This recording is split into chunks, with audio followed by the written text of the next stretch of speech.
Nonton Ina Health dari rumah aja.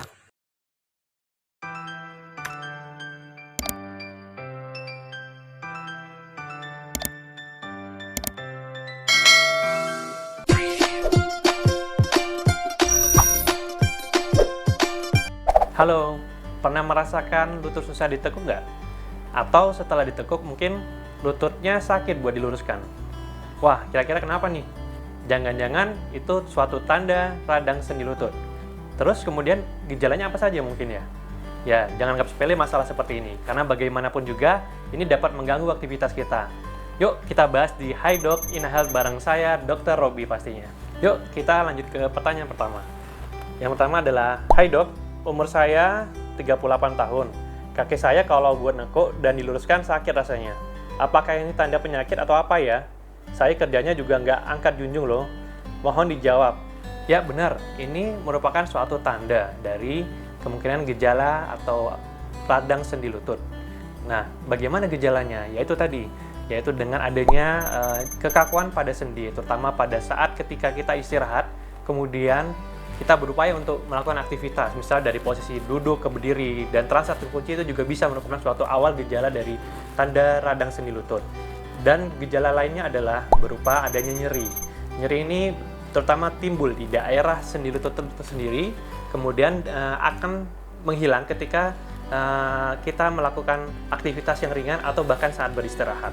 Gejala ini dapat terjadi ketika kita sudah dalam periode yang cukup lama untuk melakukan aktivitas.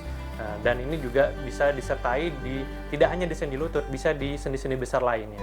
Ya, namun pada kasus radang sendi lutut ini umumnya dapat terjadi pada sendi lutut atau sendi-sendi besar.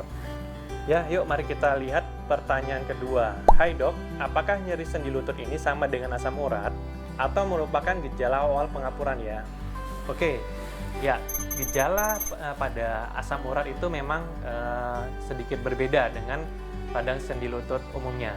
Ya, karena pada gejala radang disebabkan oleh asam urat, gejalanya akan lebih terlihat khas, seperti diantaranya adalah adanya tanda bengkak pada sendi lututnya atau pada sendi-sendi lainnya, dan disertai adanya kemerahan dan terasa hangat atau panas pada daerah sendi tersebut. Dan yang ketiga yang sangat membedakan adalah nyerinya. Nyerinya itu sangat berbeda dengan radang sendi pada umumnya, yaitu nyerinya akan lebih intens atau lebih berat dibandingkan sendi yang lainnya. Bahkan pada saat keadaan istirahat pun nyerinya juga akan tetap ada. Hal ini membedakan dengan radang-radang sendi yang disebabkan karena penyakit lain. Di antaranya adalah contohnya pada kasus osteoartritis atau radang sendi yang disebabkan karena suatu proses perubahan struktur anatomi, misalnya karena perubahan usia. Yang kemudian yang kedua disebabkan oleh karena adanya infeksi. Infeksi juga dapat menyebabkan suatu peradangan pada sendi lutut. Dan yang terakhir adalah tadi karena penyakit metabolik, misalnya pada kasus asam urat itu sendiri. Nah, makanya jadi harap bisa dibedakan dari gejala-gejala yang saya sebutkan tadi. Ya, terus apakah gejala ini merupakan awal dari gejala pengapuran? Bisa jadi. Semua ini tergantung dari faktor-faktor penyerta yang ada. Misalnya, apakah memang didapatkan ada gejala obesitas atau dengan disertai adanya berat badan yang berlebih. Kemudian, apakah memang kita sesuaikan dengan usianya. Pada usia, terutama usia yang lebih lanjut, usia dekade 40-an ke atas, ini juga memiliki risiko yang tinggi untuk terjadinya radang sendi lutut.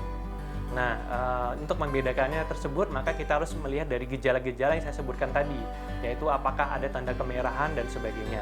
Pada radang sendi lutut pada umumnya tidak didapatkan gejala yang ditandai adanya kemerahan yang berlebih. Yuk, mari kita menjawab pertanyaan ketiga, yaitu, Hai dok, kapan kita harus membawa ke dokter dan bagaimana penanganan selanjutnya? Oke, mari kita jawab. Kapan kita harus ke dokter? Kita harus melihat gejalanya, yaitu apakah terjadi perburukan atau tidak.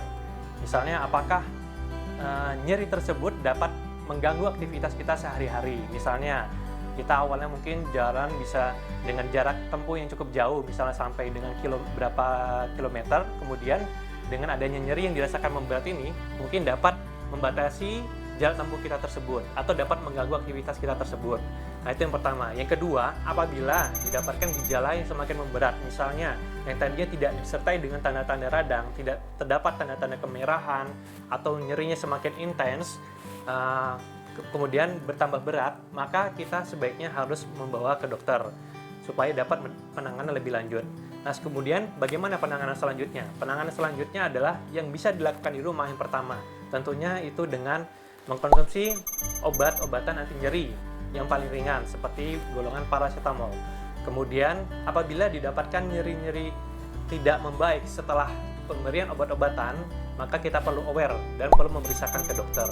Kemudian yang kedua yaitu apabila kita masih dirasakan nyeri, kita harus melakukan aktivitas rutin seperti olahraga. Olahraga apa yang bisa dilakukan pada kondisi seperti ini? Yaitu olahraga yang non-impact tinggi. Seperti contohnya apabila kita tidak melakukan gerakan seperti lompat-lompat atau seperti basket dan sebagainya. Justru kita milih olahraga yang cenderung mengurangi high impact, seperti contohnya adalah renang dan bersepeda. Hal ini diharapkan supaya sendi dan otot-otot di sekitar sendi tetap bisa terjaga sehingga sendi pun bisa bergerak dengan leluasa dan nyeri pun berkurang. Harapannya seperti itu.